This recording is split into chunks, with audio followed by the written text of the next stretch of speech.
Our next presentation is on the alt-right and is probably the only presentation where I might advise people to take a shower afterwards. Not because of me. Not because of you. No. The topic that you unfortunately have to address here today. So for a presentation on the alt-right, Dr. David Atkinson from Purdue University. Thank you. Is this working? So thanks everybody. Oh, great. Thank you. So yeah, I'm going to talk about the alt-right and its relationship to Donald Trump today. I've given a lot of talks around town over the last year about the alt-right, but I rarely kind of talk about Donald Trump in that context. So this was a good opportunity for me to think about that issue. I'm going to just do a couple things. Basically, I'm going to give a really brief overview of something that usually takes me an hour, and that is, what does the alt-right think? What does it stand for? What does it mean? I'm going to do that just to give you a really quick overview of their ideas. And then I want to show you a couple of ways where I think Donald Trump has directly, I think unwittingly or perhaps witlessly, aided and abetted the alt-right. I think he's given oxygen to the alt-right. I think he's mainstreamed their ideas, often inadvertently, but they definitely see him as an ally. They see him as a fellow traveler. The alt-right likes to talk about something called the Overton window. And what they mean by that, it's an idea in public policy where ideas that are beyond the pale, that are beyond the mainstream, can become mainstreamed if you have people talking about them regularly, and if you have people on the extremes pulling the discourse in that direction. The alt-right is obsessed with this idea.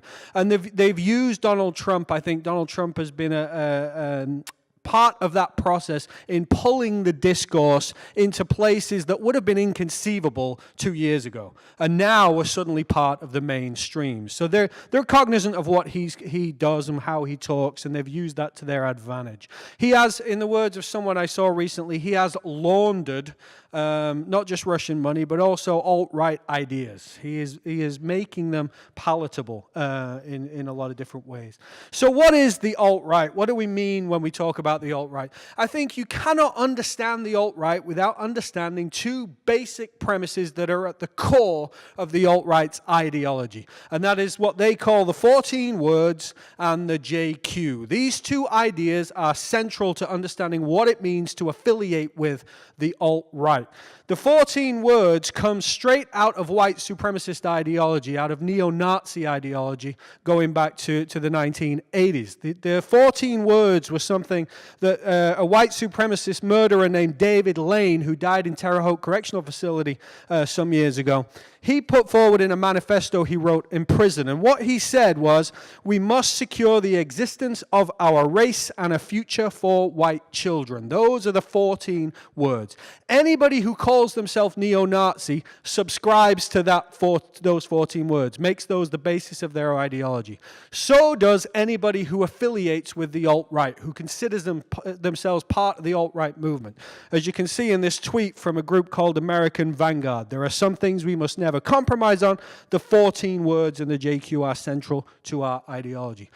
That idea of the 14 words then is about white genocide in their view. It's about white erasure. It's about the eradication of the white race by federal policies, by multiculturalism, by diversity. What they're talking about is an existential fear that the white race is just being wiped off the planet by all these kinds of policies that are against their interests. Immigration policies, abortion policies, what they see as lax policies on homosexuality, etc. The other core principle that they marry to that all the time, you cannot delve into alt-right ideology and thinking without coming across this almost immediately, is the so-called JQ. When they say JQ, what they mean is the Jewish question. The Jewish question. And the Jewish question for the alt-right today is exactly the same as the Jewish question for Adolf Hitler in the 1930s. Jews, in their view, control the world. They control the institutions that control the world. They control the media. They control the banks. They control the universities. They control everything. They even control the American government through something called the ZOG, the Zionist occupation government. They call the shots, the shadowy Jewish conspiracy. And if we can get rid of that Jewish influence, then the white race will prosper, and so on and so forth. So the JQ, there is a virulent, disgusting, dripping anti-Semitism at the core, at the heart of the alt-right movement. You do not have to scratch the surface to find it. You only have to go on 4chan, Reddit, or Twitter and see what they're saying. It's right there. They do not hide it. It is plain sight. So the JQ, the Jewish question, and the 14 words, this notion of white genocide, white erasure, are the really core principles from which everything else then flows for those who subscribe to alt-right ideology. And here's what, again, I usually take an hour to outline. I'll just show you, and if you're interested, we can talk about it later. But out of those ideas flow notions of white genocide and white erasure. This is where ideas about white nationalism come from, the idea that, African Americans have Black Lives Matter, but what about white people? Why can't we be part of diversity? Why can't we have multiculturalism, etc., and so on and so forth? There is a really strong current of misogyny in the alt-right. It is every bit anti-feminist, anti-woman, as it is anti-people of the non-white disposition. The ultimate goal of all of this ideology is what they see as a white ethno-state, a new community, a new state, a new government, a new country that is purely white. What you do with all those other people, they're always a little bit reluctant to answer, but use your imagination. A lot of these ideas come out of European ideas about identitarianism, a European philosophical notion of identitarianism, which I won't bore you with. And at the core of all this is the idea that race is real, right? Scholars, professors, we've spent a lot of time deconstructing the idea of race and showing everybody the ways in which it's a social, economic, political construction. We made up the idea of race and what that means for society. Well, the race realists of the alt-right think it's very real. So that's what the alt-right essentially thinks. Now, how has Trump given those ideas oxygen? That was kind of my charge for today. I think right from the outset, it was clear that, again, if Trump wasn't necessarily subscribing to this stuff, they certainly saw him as an ally. They certainly saw him as someone they could rely on to push their agenda, at least in some ways. So you have, for example, Andrew Anglin of the Daily Stormer. The Daily Stormer is one of the most important alt-right white supremacist websites on the internet today, and has been for a long time.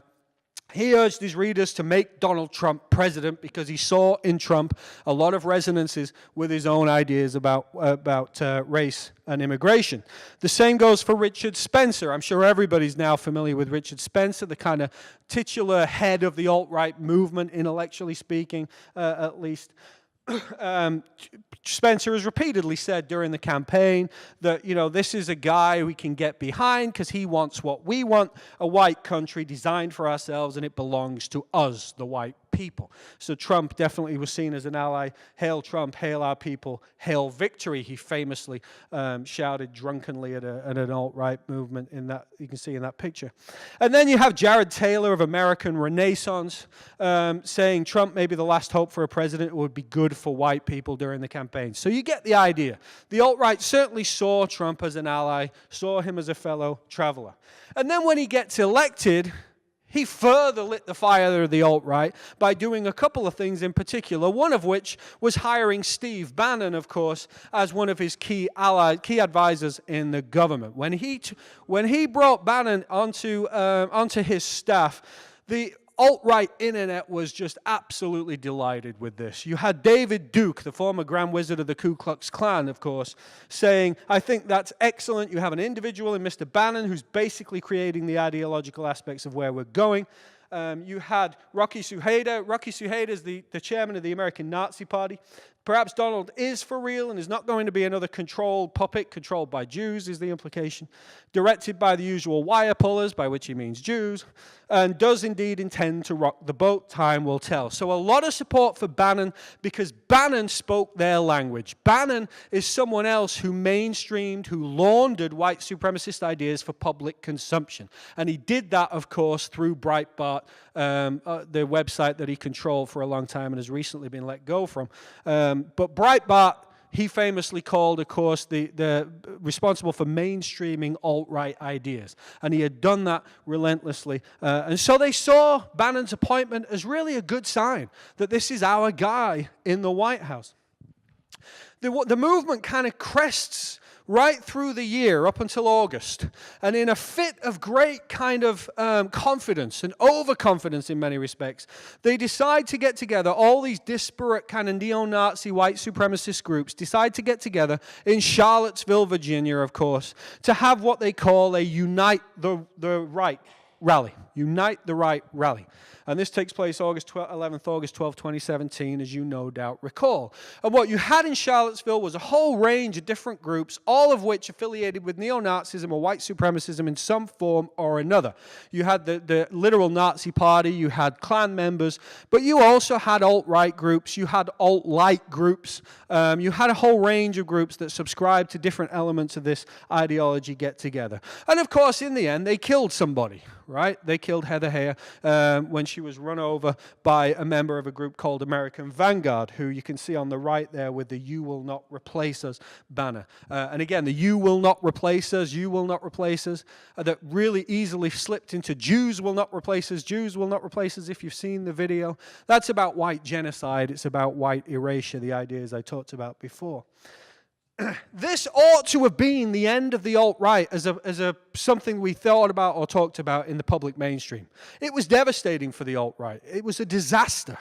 Not only did you have someone murdered by a member of the alt-right in Charlottesville, you had people like Richard Spencer standing shoulder to shoulder with neo-Nazis, people with swastikas, people throwing Sieg Heils, and Klan members. And the whole premise of the alt-right up to this point had been to try and distinguish itself from that older form of neo-Nazism. You know, this was, Spencer likes to dress up, he keeps his hair long, he wears tweed, you know, he's not a skinhead Nazi guy, right? That was the whole idea. It was to separate yourself. And now all of a sudden, Charlottesville, they're shoulder to shoulder. It was a public relations disaster for the alt-right. And they were in turmoil. The movement splintered. People left. Groups kind of broke up. It was really a bad moment for the alt-right. And then, not long afterwards, the president comes along on national television and says, well, there's very fine people on both sides, right? And what this did, and again, I think Trump, this was a witless moment. This was not unwitting or intent. This was witless. He didn't know. He didn't understand. He doesn't really pay attention to much. And he gave oxygen to this. I'm not even being facetious. It's just true, right? I mean, we know that now. Well, yeah. So he gave oxygen, he put ballast back into the movement. They survived this moment in large part because of Donald Trump, because he changed the right. Then people on the right who aren't alt-right affiliates were forced to say, well, the president's right, you know. Always, he must be right. There were some good people, you know. And that just puts ballast back in the movement. And they survived this, I think, because of the lifeline that he witlessly threw them just after the Charlottesville episode. And so they've clawed their way back into the mainstream, and they've repeatedly tried to find ways to mainstream and stay alive. One of the ways they've done that is by glomming onto the free speech debates that are supposedly but not actually going on campuses around the country. What Spencer's doing is he's using free speech to get onto public university campuses to give speeches to keep his profile high. And they've been suing and winning on First Amendment grounds to do that. And he's going to be coming to campuses near us quite soon in Michigan, Cincinnati, and Ohio State. So he's won cases in every one of those. Because they're public institutions. He can't lose, and he knows it. Where we stand right now, of course, is we're back in a really potent moment of immigration talk again. We're right back in a situation that really suits the alt-right. We're talking about something they believe in, and that is the restriction of immigration. And Trump once again came to the rescue, gave ballast, gave kind of encouragement to the alt-right with his comments of late, including the, I see children in the room, so the S-hole comment that he made recently about Africa and the Caribbean. And Spencer just loved this. I follow Spencer, everything he says, because he's the best for the quotes, right? Because he's totally honest, and he's totally forthright about this stuff. And he tweeted after Trump's comments, I must come to the defense of Haiti. It's a potentially beautiful and productive country. The problem is that it's filled with S-hole people. If the French dominated, they could make it great again, right? So Spencer's all in on this stuff. Again, with S-hole gate, I hate the takes of the Fox News alt-right apologists more than the liberals. Hey guys, it's about economics and legal systems, not race, is inane. It's obviously all about race, and to their credit, liberals point out the obvious. So what Spencer's trying to do is really point out that this is about race and racism, and we should restrict immigration from these places because these people are not only from S-hole countries, but they are inferior. We don't want them here. They can't assimilate, all that classic language about immigration. So I think, you know, what's key to keep in mind, my call to action is always very kind of lame, I feel like, because I'm just a professor and what do I know, right? But what I think is key about the alt-right and a call to action as far as the alt-right is concerned is that it's up to all of us to pay attention, to listen to what they say, to find out what they think, because they're very adept, and it's been their strategy for 2 years, if not longer, to find their way into your kids' bedrooms, to find their way onto internet chat sites, to find their way onto places that your teenage sons and daughters hang out, right? And they want to filter this stuff into their lives. They want it to become part of their lives. It's a cult, in effect. In essence, what goes on online around alt-white websites is the same thing that goes on around cults. They are indoctrinating our kids to believe this stuff. And if you're on this stuff every day, reading it like I do, you can easily see how people just start to believe it, and it starts to become part of what they believe. So it's important to know what these guys are saying, how they're saying it, how they're disguising it, so you can recognize it in your children, in your friends, in your family. I mean, you've got to know it when you see it. It's like the stuff they put in gas, right? You know, gas is odorless, and you wouldn't know it was there unless they put that smell in it, whatever it is. That's what we got to do. We got to put the smell back on. We got to put the stink back on the alt-right, so that when we see it, we know it's there, right? Okay, thanks very much, guys.